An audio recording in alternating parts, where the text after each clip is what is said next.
الحمدللہ وکفا وسلام علی عبادہ الذین اصطفیٰ اما بعد فقد قال اللہ تبارک وتعالی فی الکلام المجید والفرقان الحمید فاعوذ باللہ من الشیطان الرجیم بسم اللہ الرحمن الرحیم اتبع ما اوحی الیک من ربک لا الہ الا ہو واعرض عن المشرکین ولو شاء اللہ ما اشرکوا وما جعلناک علیہم حفیظا وما انت علیہم بوکیل صدق اللہ العظیم۔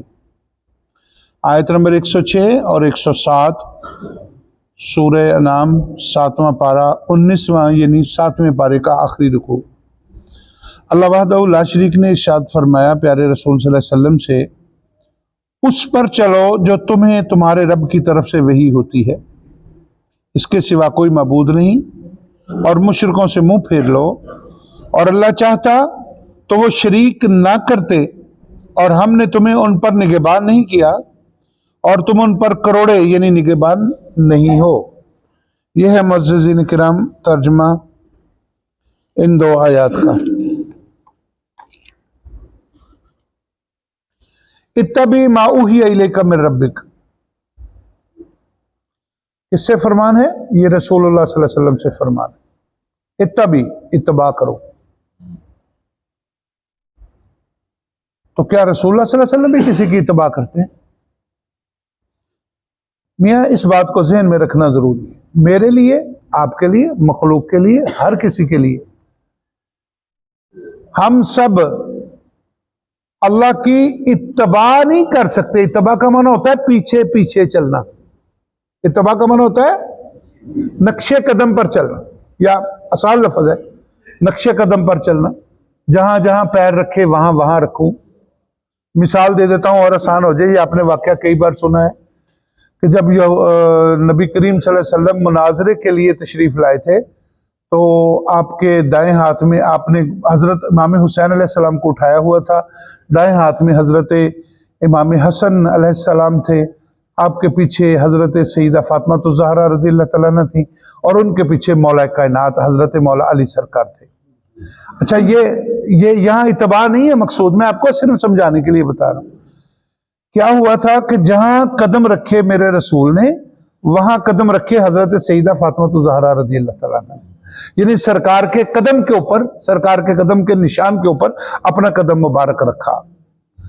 اور یہ جو سرکار کے قدم پر قدم رکھنا ہے یہ اتباع ہے، سرکار کے قدم پر قدم رکھنا یہ اتباع ہے۔ لیکن مولا کائنات کی حضرت فاطمہ کی اتباع نہیں تھی۔ مولا کائنات تو حضرت فاطمہ کے نقش کو چھپا رہے تھے، وہ اتباع نہیں کر رہے تھے۔ یہ بات ذہن میں رکھے، مولا کائنات اتباع نہیں کر رہے تھے۔ حضرت سیدہ طیبہ طاہرہ جو ہے وہ سرکار کے قدم پر قدم رکھ کر اتباع فرما رہی تھی، اور مولا کائنات اپنی اہلیہ محترمہ نبی کی بیٹی خاتون جنت جو جنت کی عورتوں کی سردار ہیں، ان کے قدموں کے نشانوں کو بھی چھپا رہے تھے کہ کائنات کی کوئی چیز بھی ان کے قدموں کے نشان کو بھی نہ دیکھے۔ یہ اس لیے تھا، لہذا قدم کے اوپر قدم، نشان کے اوپر نشان رکھ کر چلنا اتباع ہے۔ یہاں فرمایا جا رہا ہے اتبع، میرے نبی اتباع کر۔ کس کی اتباع کر؟ پوری کائنات میرے نبی کی اتباع کرتی ہے اور کرے گی۔ اللہ کی ہم اتباع نہیں کر سکتے۔ اتباع اس کی جاتی ہے جو دکھتا ہو، جس کا کوئی نقش ہو۔ تو پھر نبی کا کیا کر سکتے ہیں؟ اللہ کا کیا کر سکتے ہیں؟ اللہ کی اتباع نہیں ہو سکتی، اللہ کی اطاعت ہو سکتی ہے۔ اس کا جو فرمان آیا ہے اس کے مطابق عمل کریں۔ فرمان آ گیا نماز پڑھو تو پڑھو، اچھی پڑھی گئی، بہت اچھی پڑھی گئی، دونوں ہی صورتوں میں اطاعت ہو گئی۔ اطاعت کیا ہوگی؟ یا اللہ جدی پڑھنی ہوندی سی میں نے پڑھ دی، ٹھیک ہے۔ سجدہ چھوٹا ہو گیا تب بھی سجدہ ہو گیا، تین والا ہو گیا تب بھی ہو گیا، سبحان ربی الاعلیٰ، سبحان ربی الاعلیٰ، سبحان ربی العظیم، سبحان ربی العظیم۔ اور اگر ایک سجدے میں آپ نے 100 بار پڑھ دیا، 120 بار پڑھ دیا، تب بھی سجدہ ہو گیا۔ اب یہ اس کے سجدے کا درجہ الگ ہے کہ وہ کتنے خلوص کے ساتھ ادا کیا، یہ کیسے، لیکن سجدہ ہو گیا، اطاعت ہو گئی۔